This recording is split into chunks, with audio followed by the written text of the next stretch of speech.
একাত্তরের মানবতা বিরোধী অপরাধ মামলায় আপিল বিভাগে জামায়াত নেতা এটিএম আজহারুল ইসলামের রিভিউ শুনানি আংশিক শেষ হয়েছে। আগামীকাল পর্যন্ত করা হয়েছে মুলতবি। শুনানি শেষে আইনজীবী অ্যাডভোকেট শিশির মনির ব্রিফ করেন, বলেন জামায়াত ইসলামের সহকারী সেক্রেটারি জেনারেল এটিএম আজহারুল মিথ্যা মামলায় গত ১৩ বছর ধরে কারাগারে আটক রয়েছেন।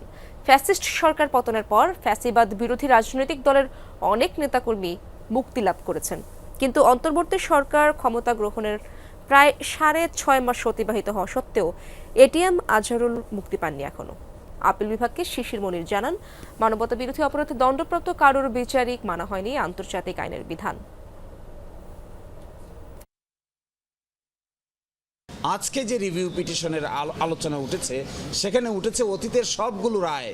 এই যে একটি ফাইন্ডিং তারা দিল এবং এই মানুষগুলোকে মৃত্যুদণ্ড দিয়ে এক্সিকিউট করা হলো, আজকে যদি সেই সব রায়গুলো এই পয়েন্টে রিভিউ হয়, তাহলে আন্তর্জাতিক আইনের অ্যাপ্লাই না করার কারণে যে অবিচার হয়েছে সেটা নতুন করে আবার প্রমাণিত হবে।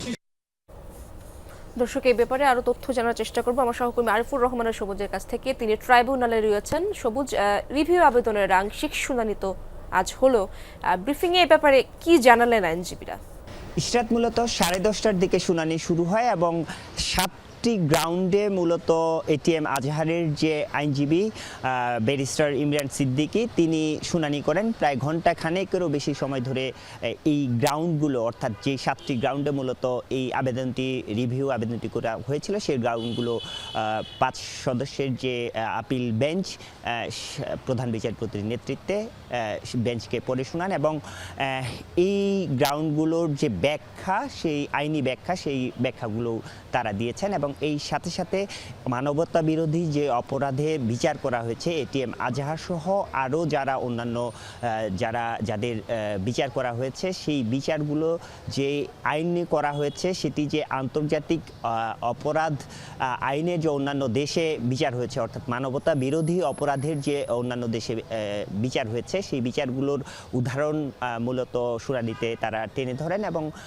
শুনানিতে তারা বলেন যে আন্তর্জাতিক আইনের যে মানদণ্ড রয়েছে, সেই মানদণ্ডে আসলে এইখানকার, অর্থাৎ বাংলাদেশের যে মানবতা বিরোধী অপরাধ আন্তর্জাতিক ট্রাইব্যুনালে হয়েছে, সেখানে এই বিধানগুলো মানা হয়নি। সে কারণে তারা বলছেন যে এই আইনে বিচার হওয়াটা জরুরি, সেই বিষয়টি তুলে ধরেন এবং এর পাশাপাশি লিভ টু আপিলের বিষয়টিও মূলত যার এটিএম আজহারের যে আইনজীবী, তার পক্ষ থেকে উঠে এসেছে। তারা লিভ টু আপিলের যে আবেদন, সেটিও এই যে 7টি গ্রাউন্ড, সেই 7টি গ্রাউন্ডের মধ্যে রয়েছে এবং এটি লিভ টু আপিল করা যায় কিনা সেটি নিয়ে মূলত শুনানিতে সিনিয়র বিজ্ঞ আইনজীবীদের কাছ থেকে মতামত নেওয়া হয়। এই আইনে লিভ টু আপিল আসলে করা যায় কিনা সেটিও সিনিয়র আইনজীবীদের কাছ থেকে শুনেছেন 5 সদস্যের যে বেঞ্চ, সেই বেঞ্চ, এবং এটি নিয়ে মূলত আইনের ব্যাখ্যা বিশ্লেষণের পর আগামীকাল যে শুনানির দিন নির্ধারিত রয়েছে এবং প্রথম 1 নম্বর সিরিয়ালে রাখা হয়েছে,